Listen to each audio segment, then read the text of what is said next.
Halo guys, apa kabar kalian semua? Mimin di sini bakal melanjutkan alur cerita Sword Star. Disclaimer dulu bahwa kemungkinan besar ada perbedaan antara novel dan versi Donghuanya, tapi alur cerita utamanya tetap sama. Jadi tanpa ragu, Mimin akan membawakan alur ceritanya. Pada tahun 189, Lo Feng berada di benua utama Yanji. Di tepi benua terdapat pegunungan megah yang tingginya lebih dari 1 juta kilometer. Seorang pemuda bersayap dan berbaju besi perak berbaring di atas batu, dan di sampingnya terdapat bilah bayangan darah. Ia bergumam, "Semoga Kaisar Malam punya kabar baik untukku. Semoga kabar itu tidak membuang-buang waktuku." Sebuah siluet muncul di sampingnya. "Yang, kamu benar-benar santai," Kaisar Malam mengejek. Dia mengenakan baju besi merah tua dan memiliki sayap dengan mata emas. Mata Lo Feng bagikan kilat, memancarkan energi yang mengerikan. Sebagai seorang prajurit hitam dengan campuran garis keturunan dewa binatang yang kental, ia mempertahankan transformasi dewa binatangnya sepanjang waktu. Bersama dengan tekanan yang diberikan oleh sayap sawu, bagaimana mungkin itu tidak menakutkan? "Bicaralah, mengapa kamu datang kepadaku? Dan mengapa kita tidak dapat berbicara di alam semesta virtual, tetapi harus datang ke sini secara pribadi?" Lo Feng menatapnya. "Berita besar, tapi ini berita baik," Kaisar Malam menekankan. "Berita apa?" Lo Feng penasaran. Kaisar Malam adalah salah satu ras manusia, kaisar puncak dengan kemampuan teleportasi. Dia pemberani dan brutal, tidak mudah mengenali orang lain. Namun saat dia mengenalinya, dia bersikap lugas dan mudah bergaul dengan mereka. Lo Feng telah bertarung dengannya beberapa kali. Setelah dia dikenali, mereka berdua menjadi sahabat sejati. Kaisar Malam berkata, "Kecepatan sesaatmu terlalu cepat. Meskipun aku bisa berteleportasi, saat aku melakukannya, kamu sudah menghindar. Kecuali jika seseorang ahli dalam serangan jiwa, sangat sulit untuk melukaimu. Kita bicara di gua milikmu." Kaisar Malam bersikap sangat hati-hati. Di dalam, mereka berdua duduk. "Yang, kamu pasti tahu beberapa legenda benua Yanji. Mari kita berkomunikasi secara mental untuk berjaga-jaga jika ada beberapa prajurit dengan pemindah yang lebih canggih dari kita. Tentu saja di benua utama hal itu jarang terjadi. Bagaimanapun kita harus tetap berhati-hati." Lo Feng tercengang. "Maksudmu apakah menara pengorbanan?" Kaisar Malam mengangguk. Medan perang ketujuh memiliki banyak tempat misterius, seperti benua utama Yanji dan menara bintang serta wilayah pertempuran lainnya. Semuanya memiliki legenda, seperti benua utama yang biasanya memiliki banyak patung pengorbanan. Bahkan selama triliunan tahun, mereka belum sepenuhnya membusuk, dan penggunaan energi mereka sangat mengejutkan, membuat banyak prajurit merenungkan tentang penduduk asli benua tersebut. "Aku pernah mendengar beberapa." Lo Feng mengerutkan kening. "Dulu ketika medan perang ketujuh pertama kali dibuka, ku dengar bahwa 4 ras puncak menyapu area tersebut untuk membentuk wilayah pertempuran.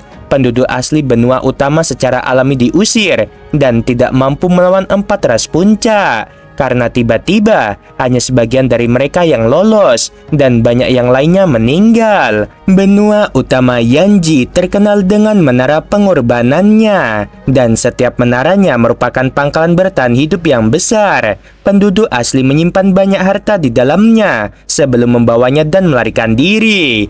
Namun karena terburu-buru, banyak yang tidak berhasil melarikan diri. Beberapa diambil oleh 4 ras puncak, sementara beberapa lainnya disembunyikan. Apakah kamu sudah menemukan menara?" Lo Feng tersenyum padanya. Ekspresi Kaisar Malam serius, dia mengangguk.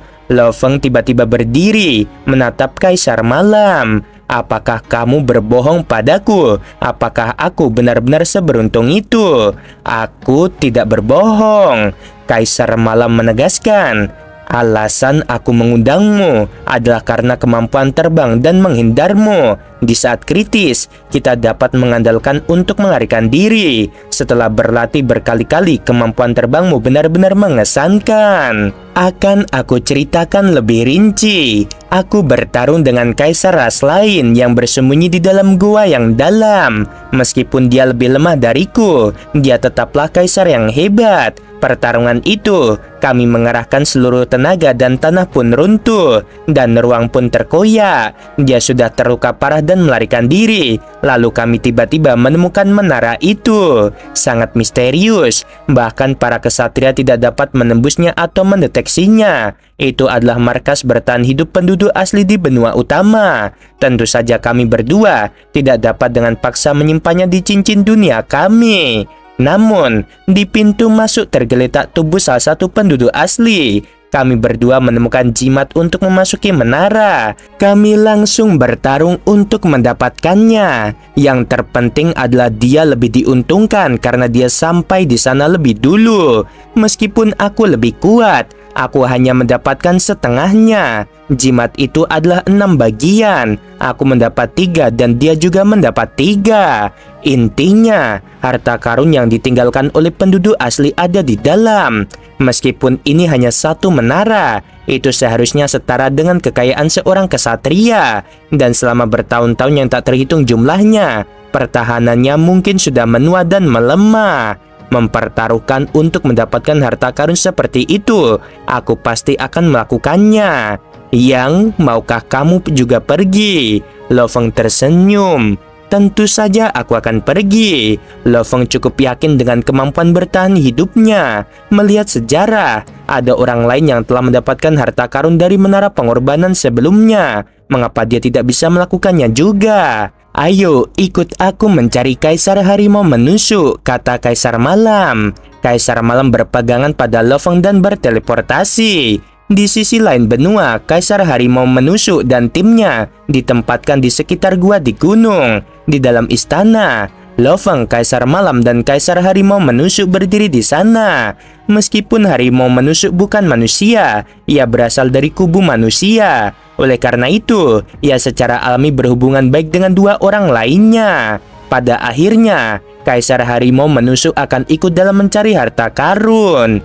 Kita akan membagi harta karun itu 2:1:1. Bagaimana? Kaisar Malam menatap keduanya.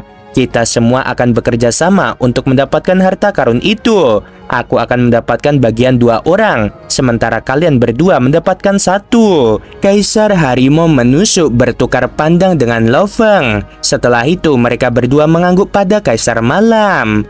Ini adalah jimat. Kaisar Malam membalikkan tangannya dan mengeluarkan 2 batu kristal berbentuk segitiga dengan ukiran rumit di atasnya. Ini agak mirip dengan batu giok bumi. Begitu kamu mengirimkan jejak rohmu, kamu akan menjadi tuannya, kata Kaisar Malam. Hanya dengan ini, kamu bisa memasuki menara. Kalau tidak, kamu bahkan tidak bisa masuk. Ukiran-ukiran ini diresapi dengan hukum ruang angkasa dan hukum air. Sungguh misterius, kata Kaisar Harimau Menusuk. Lo Feng mengirimkan seutas energi roh dan segera menempatkan jejak rohnya yang menyatu langsung ke dalam kulitnya. Baiklah, ayo berangkat, kata Kaisar Malam. Ketiga prajurit dari kubu manusia seketika lenyap dari gua dan muncul jauh di bawah tanah sejauh 1 triliun kilometer. Lo Feng menatap benda besar yang tertancap di tanah di hadapan mereka. Karena lumpur telah menutupi sebagiannya, ia hanya bisa melihat beberapa ratus meter ke depan. Bangunan besar itu memiliki pintu masuk bundar yang tertutup rapat. Babata, pindai ini, kata Lo Feng. Aku tidak dapat mendeteksinya. Aku hanya menemukan lumpur dan batu dalam jarak 20 km. Kaisar Malam tersenyum. Tanpa berada di depannya, bahkan seorang kesatria pun tidak dapat menemukannya. Menara ini adalah markas bertahan hidup yang digunakan penduduk asli untuk melarikan diri. Meskipun itu adalah alat penting untuk melarikan diri, namun itu sangat misterius. Lo Feng melihat mayat di lumpur di depannya. Tingginya sekitar 2,6 meter. Seluruhnya seperti batu giok dengan 6 lengan, botak dan memancarkan energi yang mengerikan. Ini adalah energi dari makhluk undying yang mampu bertahan selama triliunan tahun tanpa mengalami pembusukan. Lo Feng memeriksa mayat itu dengan hati-hati. Dia meninggal dengan sangat cepat. Seorang kaisar sangat sulit dihabisi, tetapi saat dia meninggal, baju besinya sama sekali tidak rusak. Jelas sekali tidak ada pertempuran, kata Kaisar Malam. Menurutku, sekelompok besar kesatria dari 4 ras puncak menggunakan serangan jiwa mereka dan menyapu seluruh benua utama saat mereka menempa medan perang. Oleh karena itu, semua kehidupan di benua utama musnah total. Keenam kaisar juga tewas seketika. Kita akan menunggu dengan sabar sampai musuh datang, kata Kaisar Malam. Mereka akan segera tiba. Setelah beberapa saat, 3 sosok muncul. Kaisar Malam, kamu benar-benar datang dengan cepat. Sebuah suara yang menusuk telinga terdengar. Seekor makhluk seperti ular dengan tinggi 3 meter, bersisi hitam dan emas, dengan mata kecil muncul. Apakah mereka berdua harus membantumu? Orang biadab ini pastilah Kaisar Harimau menusuk. Baju besi dan sayap perak belum pernah terlihat sebelumnya. Ia melirik Lo Feng. Tatapan mata Kaisar Malam tertuju pada 3 prajurit dari kubu musuh. Aku Kaisar Malam. Aku adalah Kaisar Harimau Penusuk. Aku belum memiliki gelar kaisar, namaku Yang. Lo Feng menatap ketiga musuhnya. Lo Feng langsung menyadari bahwa 2 dari mereka berasal dari ras Cicang dan 1 lagi Kaisar Chang Emas yang terkenal dari benua utama Yanji. Kami sudah memperkenalkan diri. Ice Blade, bagaimana dengan pihakmu? Kata Kaisar Malam meraung. Namaku Ice Blade. Prajurit Cicang yang tingginya 3 meter itu tertawa aneh. Aku Kaisar Jam Ungu. Dan aku Kaisar Chang Emas. Sekarang setelah kita saling memperkenalkan, ayo pergi, kata Ice Blade. Mereka semua menuju pintu masuk. Pintu itu sudah lama ditutup. Namun saat Ice Blade menyentuhnya, material yang tampak padat dan kokoh itu berubah seperti cairan dan mengalir. Kaisar Malam melakukan hal yang sama. Adapun Lo Feng dan yang lainnya, karena ini adalah pertama kalinya mereka masuk, mereka sangat berhati-hati. 6 prajurit kekuatan setingkat kaisar berdiri di dalam jalan setapak selebar 1 kilometer dengan pintu masuk di belakang mereka. Mendapatkan harta karun itu tidak akan mudah. Lo Feng menatap ketiga musuhnya. Kaisar Pedang Es itu adalah kaisar tingkat tinggi. Tingkat ancamannya tidak terlalu besar. Namun, Chang Emas adalah seorang prajurit yang terkenal di benua utama. Dia seharusnya memiliki kekuatan batas kaisar. Kaisar Harimau Menusuk berkomunikasi.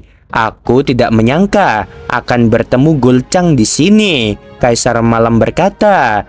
Ice Blade itu lebih lemah dariku. Dia tahu bahwa tanpa mendapatkan seseorang yang lebih kuat, dia tidak akan bisa mendapatkan harta karun itu. Menurut informasi yang kukumpulkan, Kaisar Jam Ungu seharusnya adalah Kaisar Puncak. Dan kalian semua sudah tahu Gulchang, dia berada di batas kaisar. Seseorang kaisar disortir berdasarkan kekuatannya, biasanya dari rendah, tinggi, dan puncak. Tubuh kaisar rendah biasanya mencapai kekuatan sekitar 10.000 penguasa sektor. Seorang kaisar tinggi mencapai kekuatan sekitar 30.000 penguasa sektor. Namun, kaisar puncak mencapai kekuatan sekitar 100.000 kali lipatnya. Namun, di antara para kaisar, ada yang memiliki teknik penguatan tubuh, seperti binatang bertanduk emas yang memiliki dewa dunia, dan transformasi dewa binatang, bersama dengan penguatan, yang memungkinkan kekuatannya meningkat 20 kali lipat. Truyan telah memperoleh warisan umum dewa sebelumnya. Tentu saja, ada orang lain yang akan menerimanya atau memiliki teknik penguatan mereka sendiri. Oleh karena itu, kaisar biasanya diurutkan menjadi rendah, tinggi, dan puncak. Di atas itu, jika semua digabung, barulah seorang kaisar dapat memiliki kekuatan seperti seorang kesatria biasa. Itu seperti Truyan, guru Lo Feng. Dan Gulchang termasuk dalam kategori itu. Batas kaisar hanya 1 tingkat di atas kita. Meskipun kita lebih lemah, perbedaannya tidak terlalu besar, kata Kaisar Malam. Serahkan saja Chang Emas padaku, kata Kaisar Harimau Menusuk berbinar penuh semangat juang. Sebenarnya, kita punya keuntungan di dalam menara ini, yaitu memiliki anggota seperti Yang. Dengan adanya pembatas ruang, kecepatan dan kemampuan menghindar Yang akan menjadi keuntungan terbesar kita.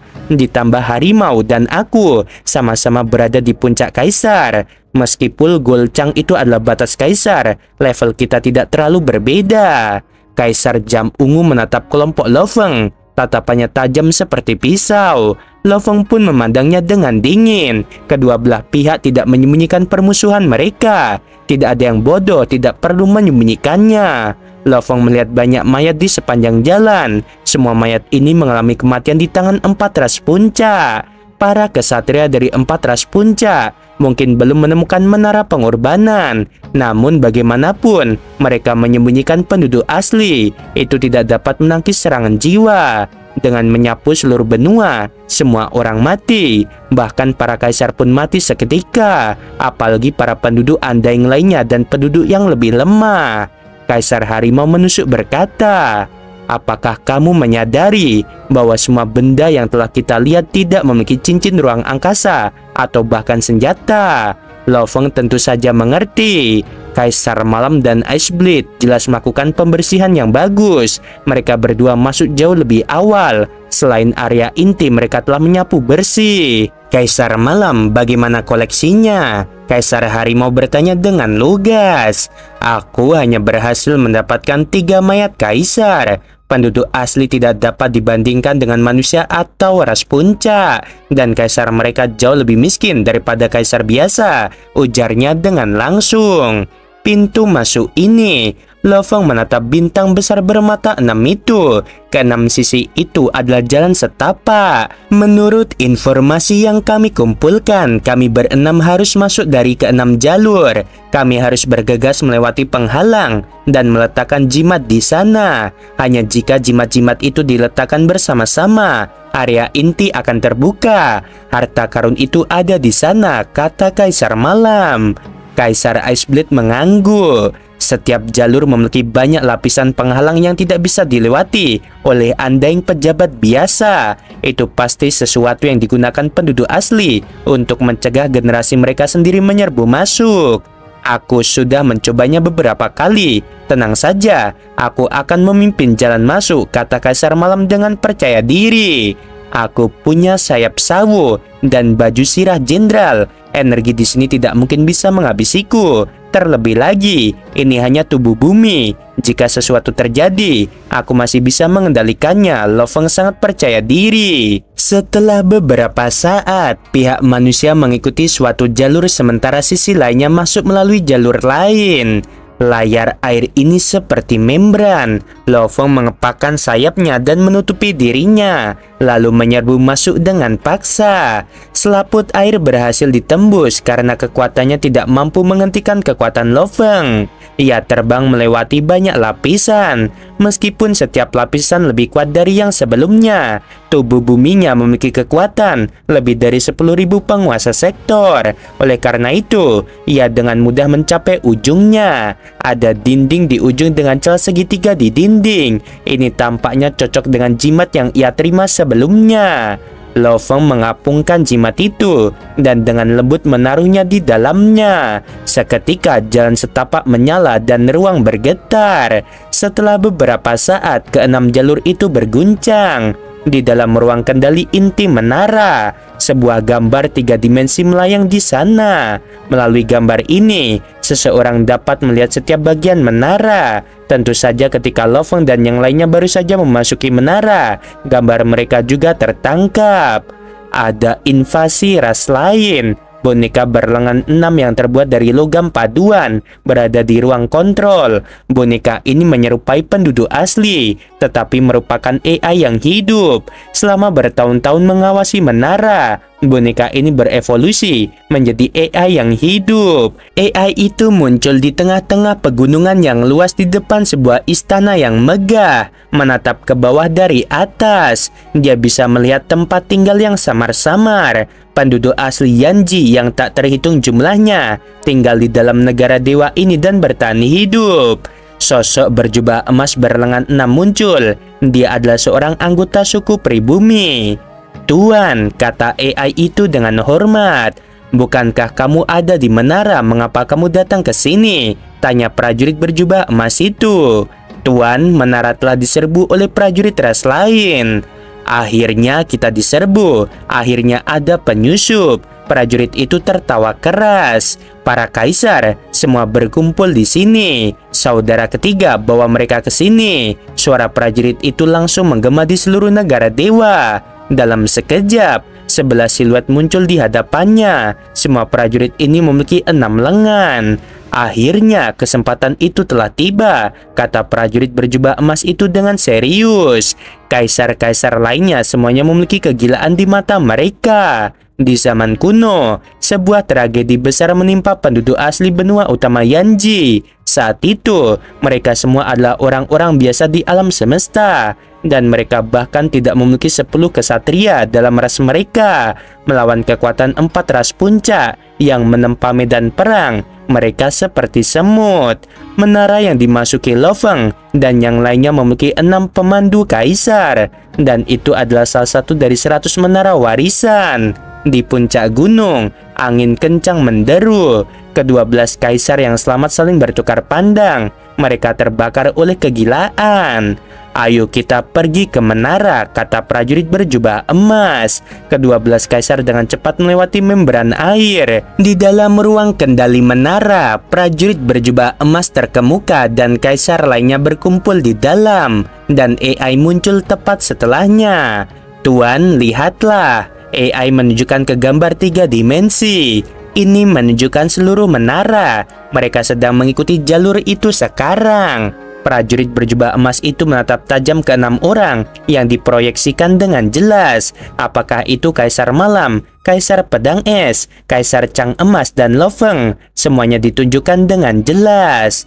Ada manusia dan beberapa ras lemah, kata sang prajurit. Simulasikan energi mereka sepenuhnya. Seorang kaisar gemuk yang berdiri di samping memerintahkan. Seketika, ke-6 siluet itu ditampilkan dalam tinggi dan ukuran aslinya beserta energinya. Dengan simulasi menara, setidaknya 10% energi mereka ditiru. Semua prajurit yang selamat melihat. Kaisar gemuk itu berkata dengan lembut, 6 orang ini semuanya kaisar puncak dengan barang-barang khusus. Mereka mungkin lebih kuat. Saudara ketiga, apakah kamu yakin? Prajurit berjubah emas itu menatapnya. Ya, aku Ciu Cika, tidak akan pernah salah. Prajurit gendut itu tersenyum. Dan ke-6 orang itu seharusnya berasal dari 2 kubu yang berbeda. Meskipun mereka bergerak bersama, mereka adalah musuh. Kita masih punya kesempatan. Prajurit berjubah emas dan yang lainnya terus mengamati. Dengan cepat menemukan ciri-ciri kecil yang memungkinkan mereka untuk membedakan bahwa mereka berenam berasal dari 2 kubu yang berbeda. Ini kesempatan kita, Ciu Cika berkata. Namun yang lemah tidak akan berguna dalam pertarungan ini. Pu Ai adalah kaisar tingkat tertinggi, sementara Ladimo dan Menbu adalah kaisar puncak. Ketiganya termasuk aku akan menjadi 4. Kakak, kamu dan 8 lainnya harus kembali ke negara dewa. Dia membuat keputusan. Kamu tidak akan banyak membantu, dan pertarungan ini akan sangat berbahaya. Kita tidak seperti ras lain dengan teknik yang kuat. Ketika kita kehilangan warisan kita kehilangan banyak teknik. Kalian berdelapan masih harus memimpin ras kita. Kembalilah demi masa depan ras kita. 8 kaisar rendah itu enggan. Musuh akan segera mencapai area inti. Tetua itu menuju ke proyeksi. Area inti memiliki harta karun. Semua orang tahu bahwa itu dibagi menjadi 2 ruang harta karun dan 1 ruang warisan. Kedua ruang harta karun itu berisi segala macam material mahal, senjata, dan benda misterius. Ruang warisan adalah kumpulan teknik yang tak terhitung jumlahnya dari ras kita. Dengan itu, kita akan dapat mewariskan teknik kita kepada generasi selanjutnya untuk menghasilkan lebih banyak prajurit, katanya. 12 kaisar ras kita semuanya berasal dari era bencana dan tidak ada yang dihasilkan setelahnya. Hal ini terutama disebabkan oleh kurangnya teknik untuk membina generasi selanjutnya. Bagaimanapun, teknik yang kita ketahui hanya sebagian kecil dari seluruh koleksi ras. Tujuan pertama kita untuk mendapatkan ruang warisan dan memindahkannya ke negara dewa, kata Ciu Cika sambil menunjuk ke 2 ruangan yang diproyeksikan. 2 ruang harta karun ini, yang satu harus dibuka oleh orang-orang orang ras kita, tetapi kita sudah mendapatkan harta karun itu sejak lama. Namun, ruang lainnya harus dibuka oleh salah satu orang ras kita yang memiliki jimat. 2 ruangan, satu berisi lebih sedikit harta dibandingkan yang lain. Tujuan kedua adalah untuk membuka ruang harta karun kedua ini. Chiu Chika mengangguk. Kita punya peluang bagus untuk mendapatkan kedua ruang harta karun dan ruang warisan. Bagaimanapun juga, kedua ruang itu harus diaktifkan oleh orang-orang kita. Di dalam ruang kendali, keempat prajurit itu mengamati segala yang terjadi. 6 jimat, mereka sudah mendapatkannya, intinya sudah diaktifkan. Kita harus menemukan cara untuk mendapatkan setidaknya satu dari mereka. Hanya dengan cara itu kita dapat mengaktifkan ruang warisan dan ruang harta karun kedua. Di sisi lain, Lo Feng dengan hati-hati menutupi dirinya dengan sayap sawu dan mulai masuk. Akhirnya melangkah melalui jalan setapak dan mendarat di tanah. Itu adalah aula yang luas. Cang emas, jam ungu, dan Kaisar Malam sudah berdiri di sana. Kaisar Harimau menusuk juga mendarat. Keduanya saling bertukar pandang dan berjalan menuju Kaisar Malam. Hati-hati, kita sudah berada di wilayah inti. Meskipun kita harus mengandalkan keenamnya untuk masuk ke sini, sekarang tidak perlu lagi bekerja sama. Pertempuran bisa terjadi kapan saja. Kaisar Malam berkomunikasi dengan kelompoknya. Yang terutama kamu, tubuh abadimu adalah yang terlemah di sini. Golcang itu sangat kuat. Dia mungkin akan menargetkanmu terlebih dahulu. Dimengerti, Lo Feng mengangguk. Oke guys, sampai di sini dulu episodenya. Sebelum video berakhir, Mimin mau bilang sungguh membagongkan. Terima kasih.